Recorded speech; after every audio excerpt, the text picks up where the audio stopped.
തളന്തരി പൊന്നെന്തിനാ തനി തഞ്ചാവൂരു പട്ടെന്തിനാ. ഈ പാട്ട് കേട്ടിട്ടുണ്ടോ നിങ്ങൾ? ഈ പാട്ട് കൊറോണ കാലത്ത് ഒരുപാട് വൈറലായിട്ടുള്ള ഒരു പാട്ടായിരുന്നു.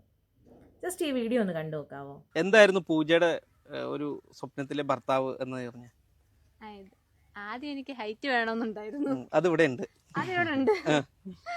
പിന്നെ എന്താ, കളറ് പ്രശ്നമല്ലായിരുന്നു.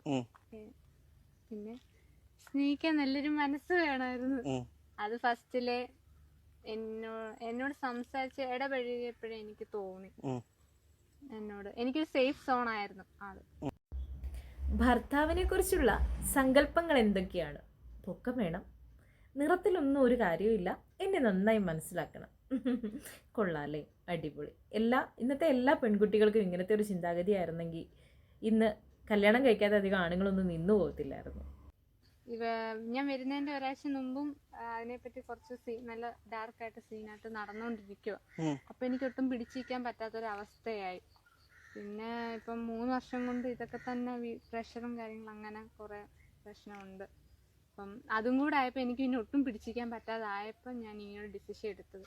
ഇനിയും വെയിറ്റ് ചെയ്ത് കഴിഞ്ഞാൽ എന്തോ ആണെന്ന് അറിയത്തില്ല. അപ്പം കൂടെ ഉണ്ടെങ്കിൽ അത്ര നല്ലല്ലേ.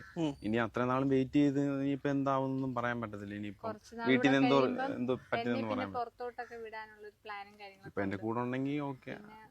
സെറ്റ് ആവാൻ ഞങ്ങൾക്ക് പറ്റത്തില്ല.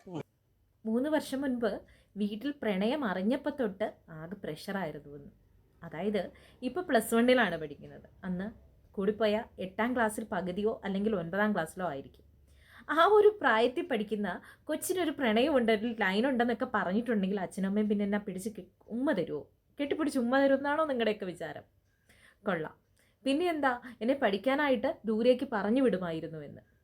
എൻ്റെ മോളെ പുറത്തൊക്കെ പോയി അല്ലെങ്കിൽ കുറച്ചൊക്കെ ദൂരോട്ടൊക്കെ മാറി നിന്ന് നല്ലൊരു കോഴ്സൊക്കെ പഠിക്കാൻ സാധിച്ചിരുന്നുവെങ്കിൽ നിൻ്റെ ലൈഫ് തന്നെ വേറൊരു തരത്തിലായേനെ.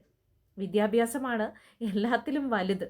മീൻസ് നമുക്ക് എങ്ങനെ ജീവിക്കുന്നു അല്ലെങ്കിൽ എന്ത് ജോലി കിട്ടുന്നു എന്നുള്ളതിലല്ല, നമുക്ക് വിദ്യാഭ്യാസം വേണം. അത്യാവശ്യം ഒരു ബോധം ഉണ്ടായിരിക്കണം. 3 വർഷം എടുത്തു. 3 വർഷത്തെ പ്രണയമായിരുന്നു അല്ലേ നിങ്ങളുടെ? എങ്ങനെയായിരുന്നു പ്രണയം ഒന്ന് സ്റ്റാർട്ട് ചെയ്ത്? കണ്ടപ്പോ തന്നെ നല്ല ഇഷ്ടപ്പെട്ടു. അപ്പം ട്രൈ ചെയ്തു, സെറ്റായില്ല, അതൊക്കെ വിട്ട്. പിന്നെ ഇവിടെ ചേച്ചിയുടെ കല്യാണം ഉണ്ടായിരുന്നു. അപ്പം പിന്നെ ഇവര് വന്നായിരുന്നു കല്യാണം. അപ്പൊ അവിടെ വെച്ച് പിന്നെ ഞാൻ ഒന്നുകൂടെ പ്രപ്പോസ് ചെയ്തു. അത് പിന്നെ ഒരു 5 ദിവസം കഴിഞ്ഞിട്ടാ റിപ്ലൈ കിട്ടിയത്. പൂജ, ഇതൊക്കെ തന്നെയാണ്, ഇങ്ങനെയൊക്കെ തന്നെയാണ്? ഇതിൻ്റെ അകത്ത് വല്ല മറച്ചു വെച്ചേക്കുന്ന സാധനങ്ങൾ എന്തെങ്കിലും ഉണ്ടോ? ഇങ്ങനെയൊക്കെ തന്നെയായിരുന്നു. എങ്ങനെയാണ് പ്രണയം ആരംഭിച്ചത്? കണ്ടപ്പോൾ തന്നെ എനിക്ക് ഇഷ്ടപ്പെട്ടു. 5 ദിവസം കഴിഞ്ഞപ്പോൾ അവളും എനിക്ക് യെസ് മറുപടി തന്നു. കൊള്ളാല്ലേ, അടിപൊളി പ്രേമം. ഇനി വാവകളുടെ ഉദ്ദേശം എന്താണാവോ? എങ്ങനെ ജീവിക്കും? അച്ഛനൊരു വർക്ക്ഷോപ്പ് ഉണ്ട് അത്രേ. വർക്ക്ഷോപ്പിൽ ജോലി ചെയ്ത് ജീവിക്കാം. കൊള്ളാം, നന്നായിരിക്കുന്നു. എങ്ങനെയായാലും എവിടെയായാലും നല്ല രീതിയിൽ ജീവിക്കാൻ സാധിക്കട്ടെ.